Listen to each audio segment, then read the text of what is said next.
E chantagem sexual na internet é o tema em destaque no Rua Segura de hoje. Vai ser analisado em estúdio por Carlos Anjos, comentador habitual deste Rua Segura, e também Teresa Paula Marques, psicóloga. Muito obrigada aos dois pela vossa presença e boa noite. Doutora, vou começar por si. Ouvimos aqui falar do fenómeno de sextortion. O que é que isto quer dizer? Antes de mais, boa noite.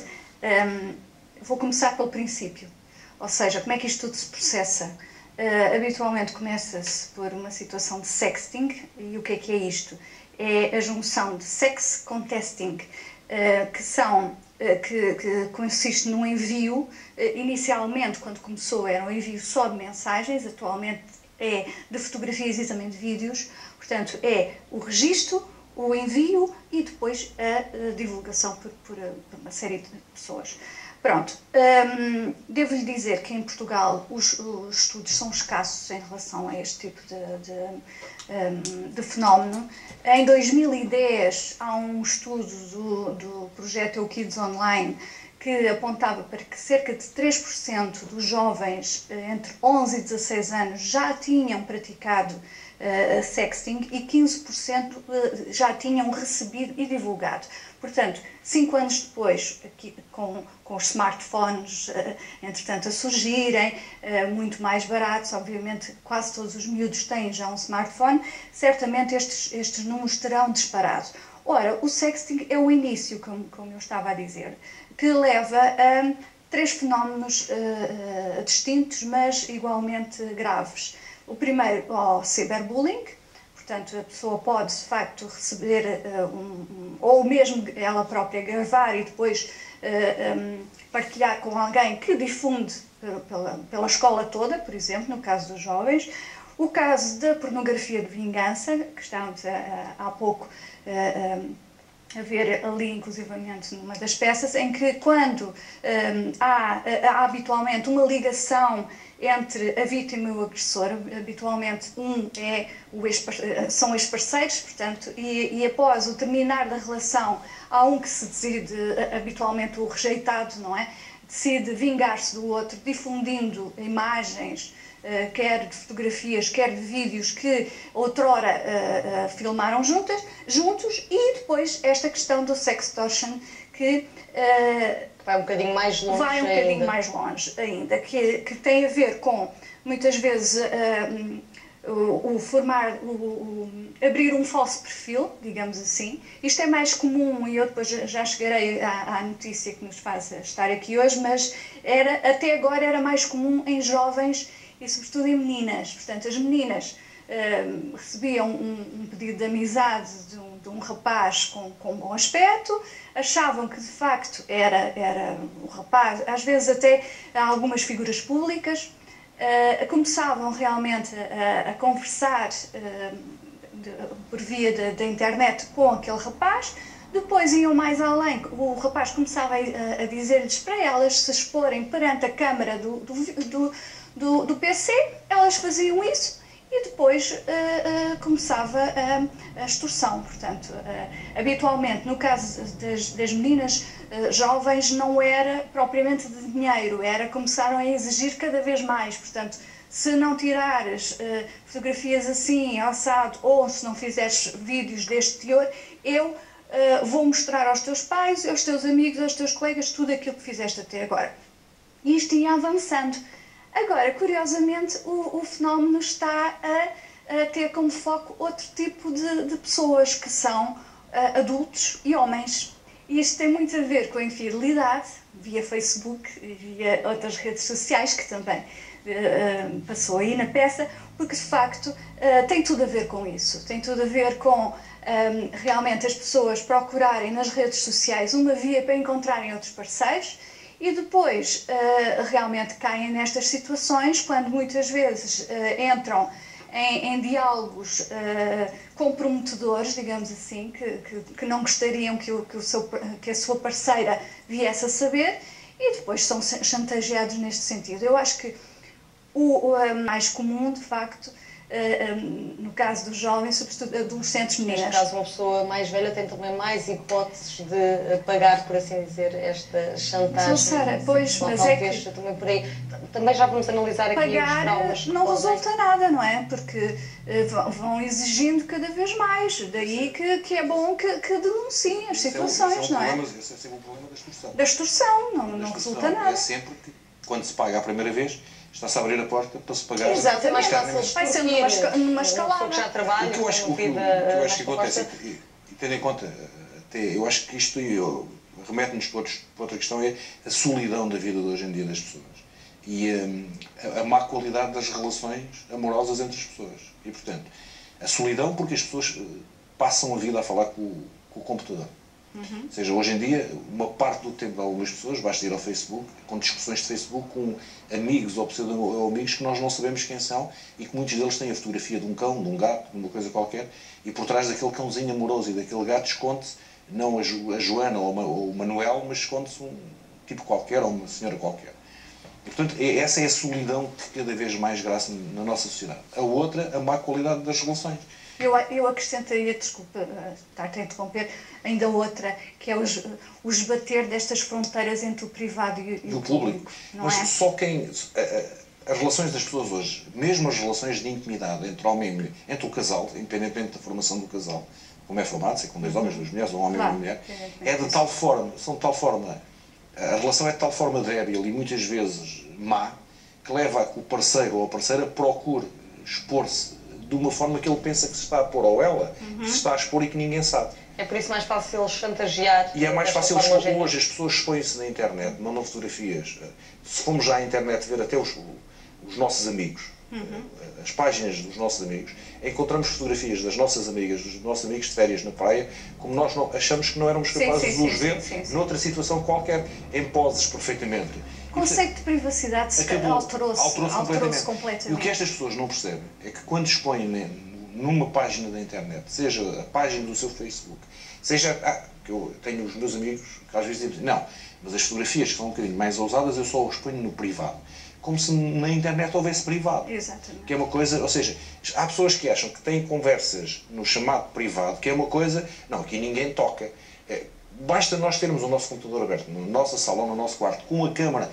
Nós já vimos alguns que têm uma fita colazinha, uma coisa isoladora por cima da câmara, porque é possível acionar a câmara do teu PC em tua casa, à distância, desde que esteja ligado. E, portanto, nós temos uma quantidade de pessoas, hoje em dia, que acham que eu, quando estou a falar com o computador, estou perfeitamente... É uma relação privada. Eu tenho um grupo fechado entre os amigos da minha profissão na internet e nós podemos fazer o que quiser e dizer as maiores tonterias e que ninguém sabe. Para além de não haver, porque há um daqueles que se vai abrir, que vai contar o que lá está. Portanto, ou seja, o segredo, como dizia um colega meu de profissão, deixa de haver segredo quando tu contas a mais do que uma pessoa. Ou seja, quando tu contas um segredo, morreu nesse dia. Pode fazer um print screen e mandar uma série de gente. Mandar para o outro, exatamente. E pior ainda quando se vai à internet. É lógico que na internet a internet é neutra. Não é boa nem é má. É uma coisa extraordinária quando nós fazemos um uso muito bom dela. É uma ferramenta indispensável hoje. E, portanto, quando eu ouço aqueles debates, temos que pensar, acabar... Quer dizer, é impensável. Nós temos que... Tem gente que acha que se for fazer crime, se for fazer queixa, vai contar aquele problema que agora ela tem custo, a pessoa que a está a extorquir, vai contar a uma infinidade de pessoas e depois aquilo se vai a julgamento e se chegar a julgamento toda a gente vai conhecer as imagens na mesma. E, portanto, eu acho que os 50 casos é apenas a gota do iceberg, a ponta do iceberg que nós temos. A realidade é muito mais dura que essa. E eu não penso que isto seja um caso como o cyberbullying e outros que seja resolvido pelas forças de segurança ou pela justiça. Isto é um caso que tem que partir, a segurança na internet tem que partir de nós próprios. Ou seja, ou nós temos medidas de autossegurança e expomos-nos o menos possível, ou quando nós não nos importamos e expomos a nossa vida, arriscamos, hoje, como a Teresa dizia bem, nos smartphones ou nos iPhones, tu tiras uma fotografia, ela entra-te imediatamente no Instagram ou noutra conta. E, portanto, muitas vezes, consequências para a tua vida futura. Fora de Portugal há uma série de casos, estou-me a lembrar do célebre caso da Amanda Todd, que até fez uma série de vídeos a dizer que se ia suicidar, porque realmente foi uma miúda que foi massacrada. Completamente perseguida pela exatamente. escola, não é? Porque uma vez na internet... Uma vez na internet. Sempre na internet. Ela mudava de aspecto, ela mudava de escola, ela fazia tudo e mais alguma coisa. E continuava sempre aquela perseguição, porque depois há o stalking. É que isto, algumas coisas trazem as outras. Só também quem comete suicídio por vergonha ou por sentir que perdeu tudo. Há o caso de um pastor norte-americano, aqui em relação a este site de relacionamentos extraconjugais, o Ashley Madison. Este homem viu os seus dados divulgados. Já sido um dos usuários, utilizadores que viu os seus dados divulgados e suicidou-se porque... A imagem dele. Devido à imagem, não é? Portanto, sendo um pastor não era suposto estar ali, não é? Pronto, portanto, nós achamos que, pronto, é as chamadas virtudes públicas e vícios privados. Exato, mas eu confesso que o não é? adulto, eu acho que os adultos têm que... Nós cá em Portugal já tivemos algumas miúdas que foram violadas e que não conseguiram suportar o peso da violação e que se suicidaram. Estamos a falar de um abuso físico. O abuso físico. Neste caso, agora, mas no abuso, no abuso psicológico, eu admito essas situações, até no caso do pastor tenho mais alguma dificuldade. Admito claramente, à partida, devíamos ter, já temos outros mecanismos de defesa. Exatamente. Tens uma comunidade toda contra ti. Temos uma mente mais estável. Sim. Eu acho que hoje um adulto como nós, que vai expor os seus dados, seja num site de encontros de encontros para efeitos sexuais, este que acabámos de ver, ou noutro, e que vai pôr os seus dados verdadeiros, aquilo é como o código postal. Já tem meio caminho andado para ver a sua intimidade exposta. E, portanto, antes de dar esse passo, o adulto, que esteja na posse das suas plenas faculdades mentais... Achas que alguém pensa nisso? Eu penso que não, Carlos. Noutro tempo... Eu penso muito nisso. Confesso que sou um pouco cobarde nessa matéria. Mas ou seja, eu não cometo alguns atos, porque isto é uma das questões da lei, ou seja, porque é que nós não fazemos determinado tipo de coisas? É porque não temos vontade. Muitas vezes é porque... E depois a minha mulher me agarra. Ou seja, há coisas, ou se o meu pai me agarra, ou muitas vezes... Tens medo da punição. Exatamente. Ou seja, mas isso é que estas pessoas, quando se inscrevem nestes sites, ou quando se expõem, não pensam sequer nisso. É como um criminoso quando dá um tiro, não está a pensar que depois vai passar uma série de anos na prisão. Não se pensa nessas coisas. É a solidão, como falava. Muitas vezes vale a pena arriscar só para não estar só. E há que ver que estas coisas sempre existiram. Agora, os meios é que são diferentes. E as consequências também são... Mas é mais fácil nós sermos hoje apanhados. As pessoas hoje serem apanhados pela internet do que os meios antigos. Lembras-te do caso de Vaz Taveira? Carlos, lembra-te do caso de Vaz Taveira? Não havia internet. E porquê? Não havia internet, mas ele cometeu um erro. Ele não. Gravar tudo. Se ele não tivesse gravado, ninguém nunca tinha sabido o que é que se passava lá. Mas é o caso. Claro, exatamente. Ou seja, não havia registro, certo? Exatamente. Ou seja, quando tu tens alguma coisa... São vídeos que hoje em dia ainda existem. Exatamente. Agora terem sido foram feitos numa altura em que não havia net, rapidamente transitaram para a net. Mas aquilo que estavas a dizer assim, é que o problema que se põe é que quando tu deixas um rastro, mas isto é aquilo que acontece aos polícias. Os polícias só apanham os ladrões porque eles deixam um rastro. Se eles não conseguirem deixar o rastro, é quase impossível chegar lá. No caso de alguém que é, se quiseres, quase que narcísico, que precisa de se autogravar, para depois, quando aquilo acaba, para ir ver, e não sei se é para ter mais prazer ou não, mas para ver a sua performance, a não sei que seja para melhorar a performance, não é que eu errei. E, portanto, para aprimorar. Quando tu tens a necessidade de gravar aquilo, tu estás-te nitidamente a pôr numa situação... Mas é o risco, é a adrenalina do risco, lembra-te disso, não é? Podemos admitir que há pessoas que gostam de viver nessa situação de risco. Mas então não se suicidem, porque quem vive na ponta do risco... Pois é a vergonha, não é? A vergonha de... Normalmente quando se comete algum ato não se está mas quem gosta de viver no risco, quem gosta de viver no risco, tem, e os bandidos têm, aqueles que tu dizes há bocado do tiro, aqueles que vivem no risco têm a noção que podem ser presos a qualquer momento. Naquele momento? Não é naquele momento. Não é no momento que cometem, mas quem vive no risco e vive da marginalidade sabe que a qualquer momento não sabe quando. Mas é isso que lhes dá adrenalina. Mas neste caso a internet não dá tanto essa questão de insegurança. As pessoas não têm noção da eu acho que as marginalidade. Daí, pegando nas tuas palavras, e muito bem, o que estás a dizer é assim. Eu lembro-me do mês passado a PSP ter alertado para duas questões absolutamente fundamentais nisto da internet. As fotografias das crianças, que E porque estávamos numa altura na praia, não é? Exatamente.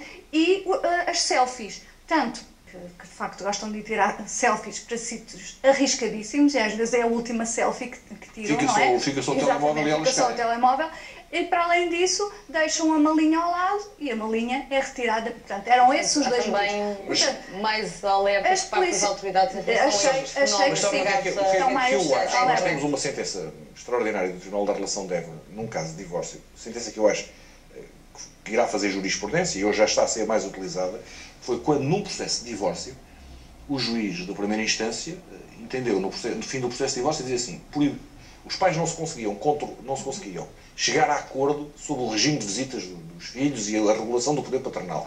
E tiveram que entregar a regulação do poder paternal ao Tribunal. E o Tribunal decidiu tudo, o dia das visitas, passa o dia de anos com o pai, o dia de Natal com a mãe, depois troca, pronto, estava tudo decidido. E ao fim dizia assim, e ficam proibidos de expor fotografias do filho na internet. Foi a primeira vez. Mas o curioso é que uma das partes, e eu não sei se foi o pai, se foi a mãe, mas uma das partes recorreu da sentença do juiz. E recorreu porquê? Porque o juiz deu-lhe dias a menos para ver o filho. Recorreu porque ela queria a posse toda do filho. Não, recorreu porque, só do ponto em que o juiz não deixava pôr fotografias do filho na net.